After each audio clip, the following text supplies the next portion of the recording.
Previously, the group arrived in Kessa's hometown, and so much about them immediately made a lot more sense. The first person they saw was a small tiefling girl who Kess introduced as one of their nieces. She led them to her home, where Kessa's Goliath sister-in-law was very much not surprised to see them hiding of her, as she had a new baby, so people could only yell so loudly in her vicinity. Their cousin Delphi's human spouse showed up to laugh at them, as Del had written some letters regarding Pyracantha after meeting the group months earlier. They filled Kess in on the important gossip that they needed to know. Then Kessa's goblin aunt tried to break down the door by way of setting her apparently magical child loose on it, making it clear the news that they were back was clearly spreading. Kess reluctantly headed to their parents' home, where it quickly became clear that their younger brother was even more chaotic than them. Their father went to warn his mothers that Kess was back, and by the time Kess made it to their Granny Myra and Noni Annabelle's house, approximately half the village was parked outside to see the show. They started the conversation by explaining that, surprise, it wasn't a curse that they'd picked up in those old ruins a few years back, but instead a goddess. It went downhill from there. By the end of the conversation, Kess's Granny Myra had very much made her displeasure with them known. She suggested that they needed to leave the Empire and stay with a distant cousin for a while, because they clearly weren't the type of person who could properly fight for anything. A number of negative comments about Kess that they didn't argue against were made. The group had mostly been letting Kess do the talking before that, only occasionally chiming in as needed, but that comment set off a bit of a firestorm. They made it clear that Kess was the only reason several of them were there, and Bertrand specifically brought up the fact that Kess brought him back from the dead. A number of people, including Kess's grandmothers, were very surprised to hear that. Those alive from that generation remembered a time before there was an empire, and Myra talked a bit about how they'd fought against it back in the day. Myra asked Kess just what they needed from them, and they told her that they really did need information about the stories she'd used to tell them in regards to an ancient evil gnome. The group had pretty definitive proof that it wasn't just stories, and she was involved with everything that was going on. Myra then settled in to tell the story. Shortly after the Empire was formed, lots of people who were known to engage in the healing arts disappeared. Some of them left for other lands outside the Empire where they could be freer. Others, well, no one knew exactly what happened to them.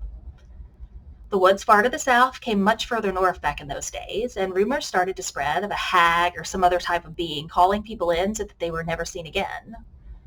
Rumors like that weren't anything unusual, but there were enough disappearances that people wondered. It could have just been people intentionally leaving on their own, or it could have been something else. It was especially clerics and others related to the temples and shrines who disappeared during that time. The rumors were that a fey-like gnome was the being in the woods who was luring them in. Then again, a lot of holy folk were leaving the Empire. It was hard to tell what disappearances were more than what they seemed. Then a teenager who had shown some early signs of divine magic disappeared.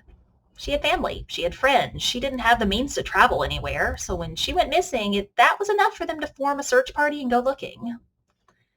They found part of her. Myra and Annabelle disagreed on what the two of them saw in the woods, as it had been very dark and foggy, but they had definitely seen something. Annabelle thought she saw a demon. Myra thought she saw a small folk. Maybe it was neither. Maybe it was both. In the aftermath of that, the older generation tried their best to encourage the rumors to keep people away from the woods. Eventually, the tree line moved further and further south, so it became less of an issue. Once story time was over, Myra told Kess that if they were determined to stay involved with everything going on, their family would support them. Then she asked if there was anything else she or the others could do to help the group, and Kess asked if either of their halfling grandmothers had heard the name Bristlebelt before. Myra thought the name sounded familiar and suggested that Kess talk to their grams, that was, their dwarven grandmother, Garnet. Most of the group headed out to put things together for a big community dinner that night. Kess, in the meantime, headed to the single tavern in town to find their grams, as they knew she'd be drinking there and waiting for them to tell her how the meeting with the other grandmothers went. They had that type of relationship. Kess asked if she recognized the name Bristlebelt, and after thinking for a moment, she remembered that she'd met him in the early days of the Empire. He was one of those wishy-washy neutral people who didn't want to choose sides, and she disliked him a lot because of it. Kess filled her in on why they were asking about him, and she told them they'd send some letters and get back to them. The two of them eventually headed out to join everyone for dinner. It was pure chaos, and towards the end, Annabelle led a toast to Kess and their friends. As it got late, everyone headed off to sleep for the night, or not sleep as the case might be, as several of the group were very much propositioned. And that is where we left off.